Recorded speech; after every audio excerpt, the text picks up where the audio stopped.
طيب بسم الله الرحمن الرحيم نواصل درسنا وقراءتنا من كتاب روضة الناظر وجنة المناظر للإمام ابن قدامة رحمه الله تعالى وهذا الكتاب يتكلم عن أصول الفقه على مذهب الإمام أحمد بن حنبل رحمه الله تعالى ونحن الآن ما زلنا في الكلام عن الواجب. Ya, kita masih di pembahasan tentang pembagian hukum taklif menjadi 5 bagian. Ya, kita masih di bagian yang pertama yaitu al-wajib. Ya, masuk di pasal selanjutnya inqisamul wajib bi'tibari zatihi. Nahnu hunalan. Ya, pembagian wajib berdasarkan zatnya.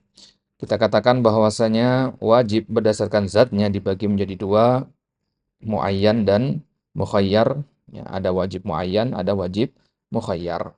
Nah, itu pendapat yang diambil oleh Ibnu Qudamah. Ada yang namanya wajib muayyan dan ada namanya wajib mukhayyar. Wajib muayyan ini disepakati keberadaannya oleh seluruh ulama. Adapun wajib mukhayyar ini orang-orang Mu'tazilah mengingkarinya. Ya. Orang Mu'tazilah ini mengingkari adanya wajib mukhayyar. Mereka mengatakan ya sesuatu yang wajib tidak mungkin ya disandingkan atau disamakan dengan sesuatu yang di dalamnya ada pilihan, ada takhyir. Maka wajib mananya pasti, takhyir itu belum pasti, maka nggak mungkin keduanya dijadikan satu. Ya, itu adalah dua hal yang bertentangan. Itu pendapatnya Mu'tazilah. Nah, adapun Ibnu Qudamah membawakan beberapa dalil untuk menguatkan pendapatnya.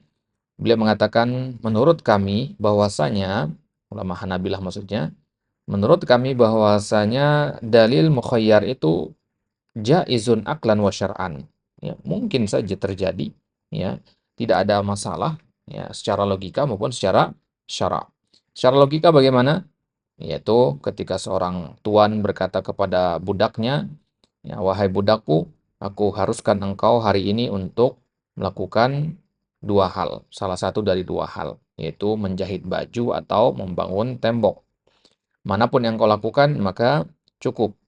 Ya, aku tidak mewajibkan kedua-duanya untukmu, tapi kalau kamu tinggalkan kedua-duanya, maka aku akan menghukummu. Ya, ini secara logika kan masuk akal ucapan ini. Nah, nah, kemudian tidak mungkin juga kita katakan secara logika bahwasanya si tuan itu mewajibkan seluruhnya. Ya, dua perbuatan diwajibkan dua-duanya tidak, karena tuannya sendiri mengatakan tadi ya bahwasanya la ujibuhu ma'alaika ma'an. Aku tidak mewajibkan keduanya untukmu secara bersamaan. Baik. Ya, kemudian ya tidak mungkin juga secara akal kita katakan bahwasanya si tuan tidak mewajibkan apapun. Ya, karena kalau si tuan tidak mewajibkan apapun, ya untuk apa ada ancaman hukuman itu? Kan tadi tuannya mengatakan, kalau kamu tinggalkan kedua perbuatan itu, dua-duanya, maka akan aku hukum. Ya, kalau tidak ada kewajiban, ngapain dihukum? Gitu kan? Karena definisi dari wajib itu kan, matu'ida bil iqab, yang diancam dengan hukuman. Ya, ada ancaman dengan hukuman, berarti dia wajib. Gitu. Baik.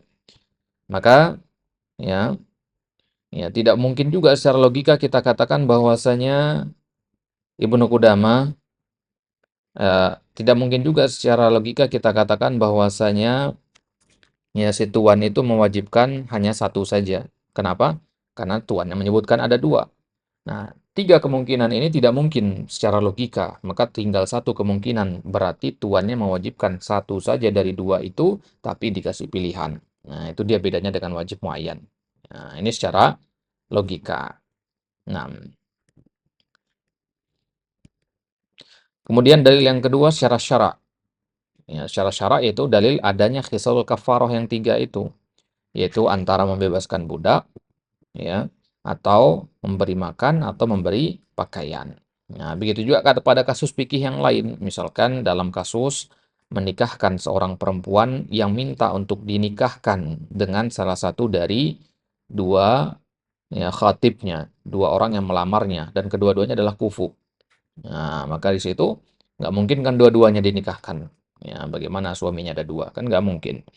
Maka harus milih salah satu. Dan manapun yang dipilih dari keduanya oleh walinya, nggak masalah. Tapi nggak boleh mengumpulkan keduanya, tidak boleh meninggalkan keduanya juga, karena si perempuan minta untuk dinikahkan. Nah, begitu juga masalah akdul imamah li ahadir rajulaini shalihain. Nah, dan secara syarak juga tidak mungkin kita katakan bahwasanya Allah mewajibkan ketiga-tiganya dalam hisal kafarah itu. Baik. Dan umat tentu sepakat bahwasanya hisal kafarah itu seluruhnya tidaklah wajib. Baik. Nah, kemudian ya, bantahan yang pertama untuk pendapat yang pertama. Ya, berarti ini dari Mu'tazilah. Ya, fa in qila. Ya, orang Mu'tazilah mengatakan in kanatil khisalu mutasawiyatan indallahi ta'ala binisbah ila salahil abdi fa yanbaghi an yujibal jami' taswiyatan bainal mutasawiyat. Kalau khisal kafarah itu tiga-tiganya sama saja kedudukannya di sisi Allah, ya, dari sisi bahwasanya ketiga-tiganya itu mengandung salahul abad, ya, udah kita jelaskan kemana-mana salahul abad, maka artinya berarti Allah Subhanahu wa Ta'ala seharusnya berarti Allah mewajibkan ketiga-tiganya dong, taswiyatan bainal mutasawiyat, karena kedudukannya sama, gitu, ya. Ya, berarti tidak ada namanya wajib mukhayyar, ya, wajib muayyan di sini. Kenapa? Karena ketiga-tiganya dihukumi satu, gitu. Ya, tiga memang disebutkan di situ, tapi hakikatnya satu. Ya, dari mana? Kenapa dikumpulkan jadi satu? Karena sama-sama mengandung sholahul abad, gitu. Nah, wa in tamayyaza ba'duha biwasfin, meskipun ya apa namanya, satu khisol dengan khisol yang lain itu dibedakan dengan wasafnya. Memberi makan kan wasafnya beda dengan memberi pakaian. Benda yang diberikan beda. Yang bagi an yakuna wal wajib ainan. Berarti dari sisi kita melihat memberi makan, ini wajib muayyan. Memberi pakaian, wajib muayyan hitungannya. Ya, kenapa? Karena sifatnya berbeda-beda. Ya, berarti nggak ada itu wajib mukhayyar. Ya, ini pendapat dari orang-orang Mu'tazilah. Baik. Maka jawaban pertama dari Ibnu Qudamah untuk ya pendapat tadi adalah ini yang kita ambil terakhir kemarin. Ya, walima kultum, wahai orang-orang Mu'tazilah, ya, dari mana kalian punya ya ucapan seperti itu? Kenapa kalian mengatakan bahwasanya perbuatan itu memiliki sifat pada zatnya yang dengannya lah Allah Subhanahu wa taala mewajibkan perbuatan tersebut? Memberi makan misalkan. Ya, tadi kalian katakan bahwasanya memberi makan itu diwajibkan oleh Allah sebagai khisal kafaroh dikarenakan ada sifat solahul abad di dalamnya. Nah, sekarang wahai orang Mu'tazilah sebutkan dalilnya. Kenapa kalian katakan bahwasanya Allah mewajibkan it'amul masakin dikarenakan solahul abad? Karena sifatnya itu. Apakah Allah mewajibkan perbuatan karena sifat yang ada pada perbuatan tersebut atau ya, ilahnya yang lain? Nah, bal al-ijabu ilaih lahu an yukhassisa. Al-ijabu ilaih maksudnya ya terserah Allah mewajibkan yang mana. Gitu ya. Ya, kita enggak, misalkan kita bertanya sekarang, kenapa Allah mewajibkan sholat? Kenapa Allah perintahkan kita sholat, puasa, zakat? Itu kan ibadah mahdoh. Tidak kita ketahui apa ilah di belakangnya. Kita hanya sami'na wa ta'na saja. Gitu. Nah, lahu bagi Allah, ya, Allah punya hak, Allah punya kehendak an yukhassisa minal mutasawiyat wahidan bil ijab. Allah bisa saja mengkhususkan salah satu dari yang sama itu dan mengatakan dia wajib. Ini wajib. Ya, ada tiga hal. Ya, mutasawiyat, sama semua ketiga-tiganya ini. Ya, kemudian ya, boleh saja Allah mengatakan yang satu dari yang tiga ini wajib begitu. Bisa saja Allah mengatakan begitu kan, tapi di Al-Quran nggak ada mengatakan dari tiga itu satu saja yang wajib, nggak ada itu. Gitu. Ya. Walahu an yujiba wahidan ghairu muayyan. Ya. Dan bisa saja juga Allah mewajibkan satu dari tiga itu ghairu muayyan. Ya, tanpa menspesifikkan, tanpa menentukan yang ini loh yang diwajibkan. Ya. Wa yaj'ala manatat taklifi ikhtiyarul mukallaf. Nah, ini dia. Ya, dan ya, Allah Subhanahu wa taala menjadikan manat at-taklif. Manat taklif itu maksudnya patokan taklif itu kepada ikhtiar al-mukallaf. Ini guys bawah ini. Ya, pilihannya mukallaf. Artinya Allah kasih tiga pilihan ini, patokannya adalah liyashula alaihil imtisal, agar mudah bagi manusia atau bagi mukallaf untuk melaksanakannya. Berarti rukhsah di sini kan? Allah kasih keringanan. Berarti tujuannya sama seperti Allah kasih kita keringanan pada waktu safar sholat 2 rakaat dari 4 rakaat. Ya, sholat qasar itu. Tujuannya apa? Kenapa dari 4 menjadi 2 itu? Untuk berikan keringanan agar lebih mudah dipraktekkan. Nah, maka Allah kasih kita 3 pilihan dalam khisal kafarah, ya tujuannya itu untuk memudahkan kita. Karena kalau Allah katakan satu saja, yang duanya nggak disebutkan, maka kita nggak punya pilihan lain. Mau nggak mau harus melakukan itu. Dan bagaimana kalau susah dilakukan? Begitu kan? Nah, sama kayak seorang guru berkata kepada muridnya, ya, kerjakan ya soal nomor satu, ya, tugas yang pertama, ya. Tapi kalau ngerasa sulit, maka kerjakan soal nomor dua. Kalau ngerasa sulit juga, kerjakan soal nomor nomor tiga. Dikasih pilihan.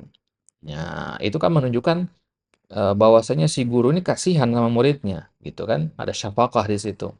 Ya, tapi kalau gurunya masuk ke kelas dan mengatakan kerjakan soal nomor satu, udah sampai situ doang. Ya, berarti artinya ya nggak ada keringanan ya, yang diberikan di situ. Ya, la yashul alaihi al-imtisal idan. Baik. Ya, kemudian jawaban kita yang kedua, bantahan yang kedua untuk ucapan orang Mu'tazilah yang mengatakan bahwasanya ketiga khisal kafaroh itu sama kedudukannya di mata Allah dikarenakan sama-sama mengandung sholahul abad. Nah, kalau kita perhatikan, Mu'tazilah ini dari tadi pakainya apa? Logika, penalaran, kias gitu. Ya, maka dibantah oleh Ibnu Qudamah dengan cara yang semisal. Tapi tetap kan ini sebenarnya kias nggak jauh-jauh juga dari nas gitu. Karena kan kita lagi ngomong kisah kafaro kan ada ayatnya gitu. Nah, jawaban yang kedua, annat tasawiya yamna'ut ta'yin. Kalau kalian mengatakan bahwasanya ketiga-tiga itu sama, itu tasawi maksudnya, maka hal tersebut yamna'ut ta'yin. Itu mustahil atau mencegah yang namanya ta'yin. Mencegah ya penspesifikan satu dari tiga. Ngerti maksudnya? Kalau ketiga-tiganya sama, ya, ya berarti nggak bisa kita pilih salah satu saja, gitu. Nah, ya, likaunihi abasan, karena kalau ketiga-tiganya sama, kemudian kita pilih salah satu, berarti buat apa yang dua ini disebutkan? Abas. Ya, abas itu hanya ucapan sia-sia dan mungkin ada dalam syariat itu halal yang sia-sia. Ya, suatu yang Allah sebutkan tapi nggak ada faedahnya itu nggak mungkin kan. Ya. Nah, jadi menyamakan sesuatu ya antara A, B, dan C, ya kalau ketiga-tiganya sama, ngapain B dan C disebutkan? Ya A saja sebutkan, gitu maksudnya. Ya, ya kalau bilang ke antum, ambilkan anak air ya dengan gelas warna merah, kuning atau hijau. Ya, padahal airnya sama-sama aja. Ya, artinya Ana tidak menginginkan apapun dari situ, hanya menginginkan air yang ada dalam gelas itu, nggak peduli gelasnya warna apa, gitu. Jadi ketika Ana mengatakan kepada antum, ya, ya ambil air, ya maka silakan antum pilih gelas yang warna apa saja, yang bentuk apa saja, ya karena patokannya bukan ya ya kepada warna gelasnya. Jadi menyamakan antara ya tiga khisal kafaroh ini ya menutup kemungkinan kita untuk mentakyin salah satunya. Ya, konsekuensinya adalah kalau kita ambil ya, berdasarkan jawaban ini ya, konsekuensinya adalah tiga hisol kafaroh itu kan dikatakan setara tadi kan, tasawi. Tiga hisol kafaroh dikatakan tasawi sama berarti ketiga-tiganya imma nggak boleh dilakukan ketiga-tiganya atau ketiga-tiganya dilakukan gitu kan. Nah, likaunihi abasan. Ya, kalau ketiga-tiganya hukumnya sama, berarti ngapain yang dua sisanya disebutkan? Satu aja dong sebutkan. Gitu. Nah, wa husulul maslaha biwahidin yamna'u min ijabiz zaid. Itu penjelasannya. Wa husulul maslaha biwahidin. Maslahat dari diwajibkannya tiga khisal kafaroh itu cukup terjadi dengan satu saja. Artinya sudah lunas kafaroh antum kalau antum melakukan hanya satu saja gitu. Yamna min ijabiz zaid. Ya, kalau satu saja sudah cukup untuk menggugurkan kafaroh sumpah itu, maka berarti yang sisanya tidak wajib. Begitu kan? Ya, itu maksud dari kata yamna min ijabi az-zaid. Likaunihi idraran mujarradan hasalatil maslahatu bidunihi. Ya, kalau kita katakan satu saja sudah tercukupi, ya yang lain berarti mudorot gitu kita sampai lakukannya. Ya, likaunihi idraran mujarradan hasalatil maslahatu bidunihi. Ya, ya ibaratnya antum ana minta segelas air, ya. Antum bawakan ana segelas air. Segelas air ini sudah cukup untuk menghilangkan dahaga ana. Antum malah repot-repot datang bawa 1 galon. Ya, bawa kemudian ya 1 ember. Idror bagi antum di situ. Ya, idror bagi antum. Berarti nggak wajib yang lebih itu gitu maksudnya. Nah, fayakunul wajibu wahidan ghairu muayyan. Maka satu-satunya kemungkinan sekarang kalau ini nggak bisa kita eliminasi kemungkinan-kemungkinan itu, yang tersisa berarti satu-satunya bahwasanya ya yang wajib itu hanya satu dari yang tiga itu dan ghairu muayyan. Ini dia ya. Kalau orang Mu'tazilah ini menganggapnya tiga itu sama dengan satu gitu. Nah, kalau ya Ibnu Qudamah mengatakan ya tiga, cuman yang wajib satu. Nah, yang satu ini yang mana? Bebas. Gitu maksudnya. Itu maksud dari kata ghairu muayyan di situ. Baik. Kemudian al-i'tiradus tsani 'alal qaulil awal. Nah, sekarang bantahan kedua dari orang Mu'tazilah.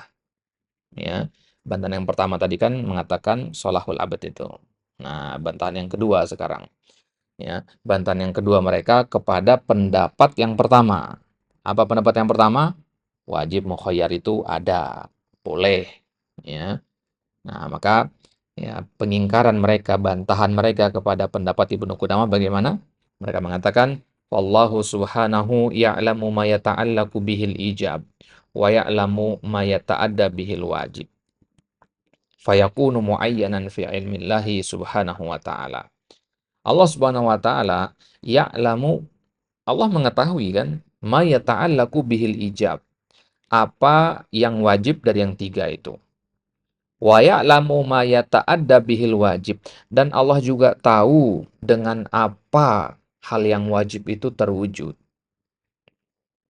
Ya, artinya Allah sudah punya ya, apa namanya, eh bahasa kita apa ya? Ya sudah punya jawaban begitu, yang mana yang kalau dilakukan maka al-wajib itu sudah dikatakan terpenuhi dari yang tiga itu. Berarti ya menurut dari sudut pandang Allah bahwasanya tiga khisal kafarah itu berarti dia muayyan dalam ilmunya Allah. Artinya Allah sudah tentukan.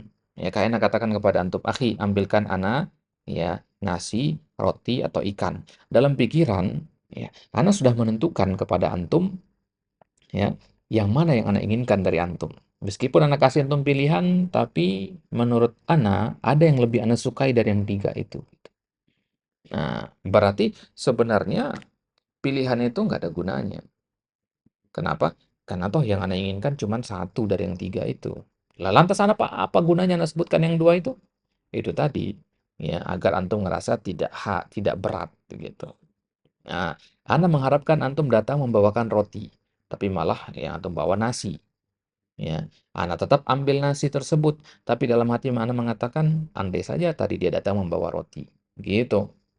Ya, berarti sebenarnya Anda kan sudah menentukan pilihan yang mana kan. Nah, dan ya dan Allah Subhanahu wa taala ketika mengatakan hisal kafarah itu ada tiga, Allah sudah tahu yang wajib itu yang mana dari yang tiga ini gitu. Nah, menurut ilmunya Allah ya yang wajib itu yang mana? Ya, sedangkan menurut Mu'tazilah tadi ya, menurut Mu'tazilah kan patokannya adalah kepada sholahul abad. Berarti menurut mereka patokannya karena kepada sholahul abad berarti yang mana dari tiga hisol kafaroh ini yang paling besar manfaatnya bagi manusia. Itulah yang paling wajib menurut Allah gitu. Nah, kalau dalam suatu tempat ya takur rokobah itu membebaskan budak itu lebih ya besar manfaatnya, maka itulah yang paling mulia, paling wajib gitu. Berarti Allah sudah muayyankan itu, sudah spesifikkan. Baik, maka bagaimana kita membantah pendapat ini? Maka kita katakan Allah Subhanahu wa taala idza aujaba wahidan la bi'ainihi alimahu alamahu alaih min na'tihi. Wa na'tuhu annahu ghairu muayyan faya'lamuhu kadzalik wa ya'lamu annahu yata'ayyanu bi fi'lil mukallaf ma lam yakun muta'ayyinan qabla fi'lihi. Nah, maka bantahan kita adalah kepada pendapat Mu'tazilah ini bahwasanya Allah Subhanahu wa taala ketika mewajibkan sesuatu la bi'ainihi tanpa menentukan yang mana yang diwajibkan, ya artinya kita dikasih pilihan tiga, alimahu, Allah telah mengetahuinya, ala ma huwa alaih, ala ma huwa alaih artinya sesuai dengan min na'tihi, sesuai dengan naatnya, naat itu artinya sifatnya. Wa na'tuhu annahu ghairu muayyan faya'lamuhu kadzalik. Ya. Dan naat dari tiga khisal ini adalah bahwasanya dia ghairu muayyan.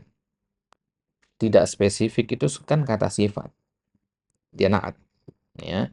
Jadi naat dari tiga khisal itu adalah dia tidak spesifik. Gitu. Kalau kita katakan ya, penjelasannya spesifik. Penjelasannya spesifik. Spesifik naat untuk kata penjelasan. Ya, begitu juga sebaliknya, ketika kita mengatakan penjelasannya tidak spesifik, ini juga naat untuk ya, kata penjelasan di situ.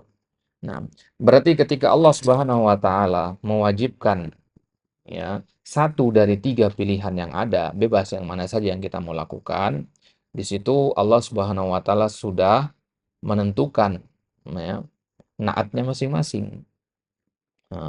Misalkan naatnya it'amul masakin, ya sifatnya bagaimana? Ya, ya sifatnya ya dia ghairu muayyan. Ya, kemudian memberikan pakaian, naatnya juga ghairu muayyan. Ya, kemudian itaqur raqabah ini juga naatnya ghairu ghairu muayyan. Yang membedakan apanya? Kaifiyahnya. Ya, it'amul masakin kaifiyahnya memberikan makanan, al-iksa kaifiyahnya memberikan pakaian, itaqur raqabah kaifiyahnya membebaskan budak. Tapi kesamaannya apa yang tiga ini? Sama-sama ghairu muayyan gitu. Wa ya'lamu annahu yata'ayyanu bi fi'lil mukallaf ma lam yakun muta'ayyinan qabla fi'lihi. Wa ya'lam, dan Allah sudah mengetahui bahwasanya ya yata'ayyan bi fi'lil mukallaf ya dengan perbuatan seorang hamba, ketika seorang hamba dihadapkan tiga choice tadi, dia memilih salah satu. Berarti sudah spesifik kan jadinya ya. Ya, jadi Allah sudah tahu sebelum seorang hamba itu memilihnya. Malam yakun muta'ayyinan. Ya, selama dia itu lam yakun muta'ayyinan qabla filihi. Berarti ya, sebelum hamba melakukan satu dari tiga ini, Allah sudah tahu kita akan milih yang mana dari yang tiga ini, gitu. Ya, kita akan milih yang mana dari yang tiga ini berdasarkan apa? Ya berdasarkan yang mana yang paling mudah tentunya bagi kita. Nah, berarti annahu yata'ayyan bi fi'lil mukallaf. Itu maksudnya annahu yata'ayyan bi fi'lil mukallaf. Jadi dia menjadi spesifik bukan karena Allah yang menentukannya, tapi karena pilihan si mukallaf. Ya, ibaratnya Allah cuma kasih petunjuk, nih depan kalian ada tiga jalan nih. Ya, ya, ya, di depan kalian ada tiga jalan. Allah sudah tahu bahwasanya jalan yang pertama bagian paling mudah bagi kalian. Ya, tapi apakah si mukallaf ini nanti pasti akan memilih jalan yang pertama? Ya belum tentu juga. Bisa karena terjadi suatu dan hal dia memilih jalan yang ketiga atau jalan yang kedua, gitu. Jadi tetap kita punya hak pilih, cuman Allah Subhanahu wa taala sudah tahu kita akan memilih yang mana, gitu. Nah, ya masuk ke qadari, pembahasan qadar di situ ya. Nah, apakah kita majbur amra gitu kan?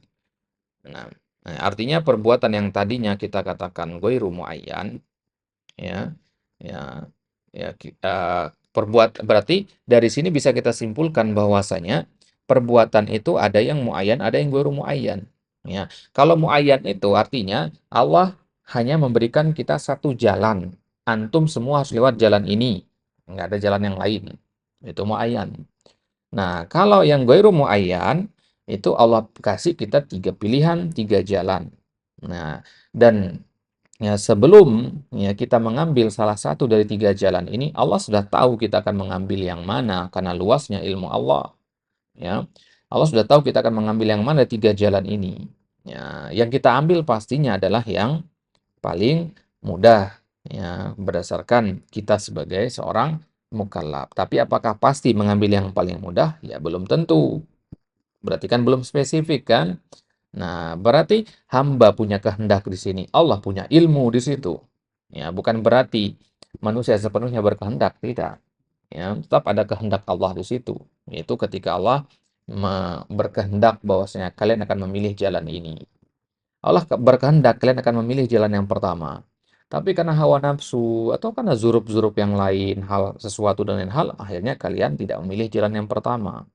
Dan itu normal. Nah, jadi terbantahlah apa yang disampaikan oleh Mu'tazilah tadi mengatakan bahwasanya Allah Subhanahu wa taala mengetahui ya sesuatu itu yang mana bagian dari sesuatu yang berkaitan dengan wajib dan mengetahui ma yata'adda bihil wajib fayakunu muayyanan fi ilmillah. Ya, kalau orang bedakan ya, Mu'tazilah itu mengatakan sebelum hamba melakukan Allah sudah menentukan. Artinya hamba itu pasti akan melakukan yang Allah tentukan. Nah, Ibnu Qudamah mengatakan enggak. Hamba enggak pasti, enggak mesti harus melakukan apa yang Allah tentukan. Ya, ya. Kenapa? Karena Allah sudah ngasih tahu kita tiga jalan ini.